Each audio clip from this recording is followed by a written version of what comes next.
All right. So now my next question is from your experience.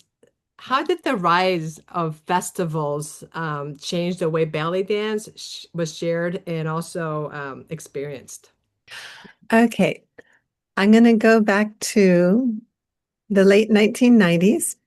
Um, I knew Raqia Hassan since she first came to the US to teach workshops starting in 1995 and 96. There was a man named Ali. I'm probably going to butcher his last name. He's Iranian, Ali Hamidizeh. Anyway, he has a company called Turquoise International. I think he might even still have it. I'm not sure. But he would bring Egyptian teachers, and most of them were men. But he brought Raqia in 1995, and he asked different organizers in different cities to organize the workshop and the show in each city. So he had me organize in 1995 and 1996 for Raqia. And, you know, I learned a lot from her. I learned, it was really fascinating. Um, and one thing before we talk about festivals, there's a symbiotic relationship because she was using terminology such as Maya and camel and all this terminology that we use to describe the movements. And I'm like, she learned that here because in Egypt, they weren't using those words. I don't even know how they were describing the movements. So I thought that was fascinating. And there's several things that I changed in my dancing after meeting her and taking her workshops. So one day, like I went to this festival. It's called Rakassah. It doesn't exist anymore, but Rakassah was in the Bay Area of California, outside of, I was way outside of San Francisco. And it was the festival, really an incredible, huge festival that lasted for days and days.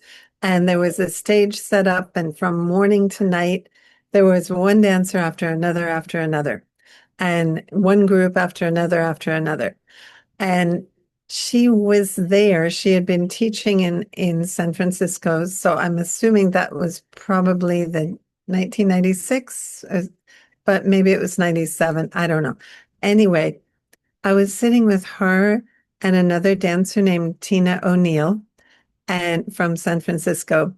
And she's watching what's going on in the festival. And there was a lot of crazy stuff. There was good stuff. There was all kinds of stuff going on. There was people, I remember this one, I'll never forget, Lady Godiva, riding on a fake horse with a, you know, skin tone bodysuit and these people dancing like chocolate bars. There were all kinds of things that were kind of unrecognizable and causing culture shock for an Egyptian. So she was watching, she's like, people need to see what the real Egyptian dance is. And at that moment, she said, I'm going to make a festival. Raqia, meaning Raqia. She was going to make a festival in Egypt. She said that watching Raqassa. So I know, or I can be convinced that it came from that. And so she said, mark my words, I'm going to start a festival in Egypt. I'm going to have the best Egyptian dancers, the best Egyptian teachers. People can see, will be able to see what it's really about. So I never, I mean, I wasn't able to go to Egypt for the first festivals that she did. I couldn't go until 2004. I went and the festival is called Ahlan Wasahlan. But I think she started maybe in 2000 or 2001 or something like that. So it was a big festival. And you wouldn't believe the people teaching there. It was Yosri. I know that years before, Soher Zaki had taught there. The year I went was Yosri, Dina, Mahmoud Reda, Farida Fahmi, Munail Saeed, and a lot of other ones like former Reda company people, a lot of different people. So it was pretty amazing actually. And oh my gosh, I'm like losing concentration because that cat, there's a big red cat behind me. Anyway, it's still being recorded. So anyway, um, Mahmoud Reda, all these people were teaching at that 2004 festival. After that, I don't know what happened, but something happened and there was a divide.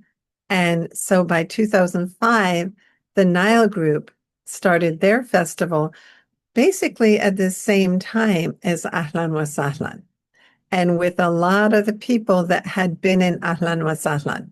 So then let's see which, yeah, I think it was 2005 that I had written to Raqia and I said, "Can I teach at your festival?" And she's like, "Well, you're not Egyptian. What are you going to teach?" I mean, that was the way she reacted. I'm like, "I don't know. I could teach veils or something." And she said, "Okay, I'll have you teach double veils." And she was already having Morocco. Morocco would always teach the zagat, the finger symbols. But Morocco was the only foreigner or the only American and person that didn't live in the Middle East that was teaching at Ahlan Wasahlan. So she had me teach double veil. And then that same year, she had several other Americans teach. And that was when we were starting to get famous from the superstars and basically from the superstars. She had Suhaila Salampur teach as well. And I remember I was in total shock because it was in the Mina house.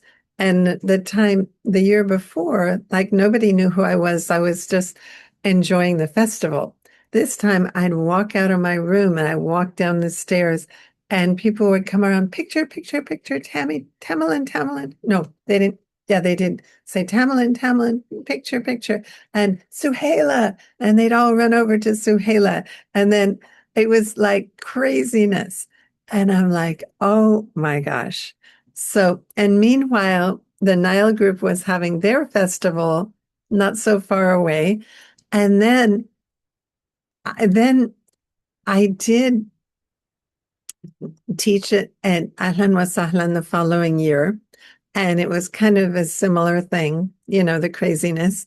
And then the following year, it had gotten so commercial. I do have to say that, it was something I didn't agree with that, it was business, you could teach at the festival if you brought enough students who were paying for classes. So, I wasn't really part of that. So I didn't teach the following year. And I did over the years, like when Raqia asked me why I wasn't teaching, I'm like, I'm not going to make tell my students what to do. It's up to them if they come to Egypt, how many classes they want to take, what they want to do. It's like, okay, she had me teach a couple other times. It was nice of her. But the festivals became big business. I mean, and I don't even know all the stuff that have happened since, but I know that there's multiple festivals, and partially due to the festivals, there's many, many foreigners that have come to Egypt. Um, Many reasons why they stay. Some people fall in love. Some people are just pulled in by the energy of the land. They have so many different dreams with Egypt. And I never really had those dreams, even though I was really impacted the first time I went to Egypt back in 1990. I was super impacted by seeing Nago Fouad, Soher Zaki, Fifi Abdul Aziz Sharif. But there's something about Egypt that draws people in. And so this, the whole industry, the way it evolved with the festivals and some other things too made it so that if you went to Egypt as a foreigner, you had places to stay. There were people that would rent rooms to dancers. They would set up tours for dancers. They would introduce dancers to agents. I know that they have it's a whole pipeline right now. You know, they have people that will arrange for dancers to have their own music made, recorded with their name in it. There's so many things. It's a whole pipeline and an industry that makes a lot of money off of foreigners and with the costumes too. So it's really interesting. Before Ahlan Wasahlan, I don't think there was really an industry like that. There may have been a few people with, guest houses for dancers. I'm not really sure. But I know that way before in 1990, when I went to Egypt, there was, if you didn't know somebody, there was nobody to tell you where the dancers are dancing or, what to do, who to study with, how to do things. Nothing. You were on your own. You had to figure it out. But after the festival circuit started, it became something where all these other businesses sprung out of, like tours. The festival organizers had tours. They worked with tour operators. They worked with musicians. They worked with agents. They worked with so many people. So it really transformed the industry and made it foreigner friendly, for better or worse. A lot of people in Egypt, it really helps them financially. It may not help the Egyptian dancers, but then I think other things have happened that have impacted the Egyptian dancers as well. Like maybe I'm not there to really talk about that with authority, but things changed. Let's put it that way. And it all started, I believe, with the festivals. Thank you for sharing that. So this has been going and still growing for the last 25 years. Yeah, Because yeah, there's more festivals now in Egypt. true. And there's a generation of dancers. Like one thing that boggles my mind is that in Russia and the Ukraine, they start really young as children. And some of the dancers over the years and would come to the festivals as children or as young teenagers. They were already dancing practically like professionals. And so by this time, some of some of the Russian Ukrainian dancers, both Russian and Ukrainian, by the time they're like 20 years old, like they're longtime professionals already. I remember once because, of course, the festivals were in Egypt, and then the festivals ended up, the similar festivals bringing the same teachers and even musicians and stuff would be in China or Singapore or places in Europe and so forth. Well, I remember I was at a festival in China and in Beijing, and there were these two young girls from Ukraine. One was 13 and one was 14. And this girl, her name was Anna. I can't remember her last name, but she had her 14th birthday in Beijing. When she performed, she was already completely like an adult. And her father was with her and everything, just like you would be if you were bringing your daughter to a ballet event.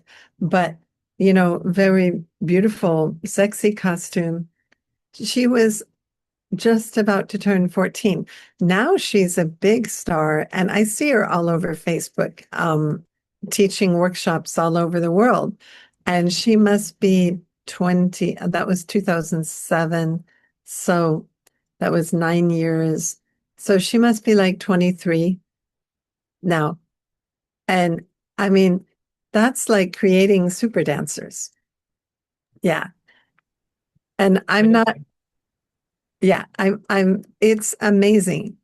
And, but at the same time, you know, I'm not uncomfortable with it because there's room for everybody at every level.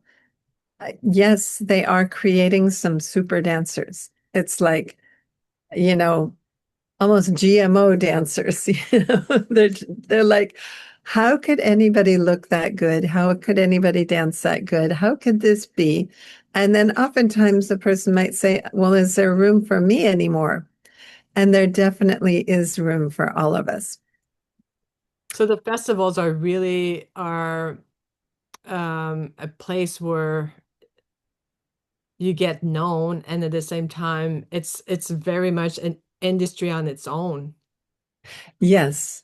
Yeah. The only festival I ever worked at was Ahlan Wasahlan. And then I've attended bits and pieces of the Nile Group Festival.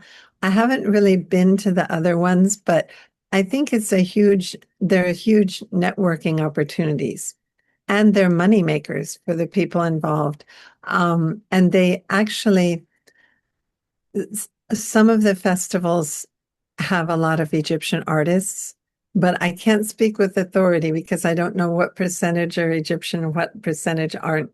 But I know that people come from other countries to these festivals. They see these Egyptian artists, and the Egyptian artists would get brought to other countries to teach.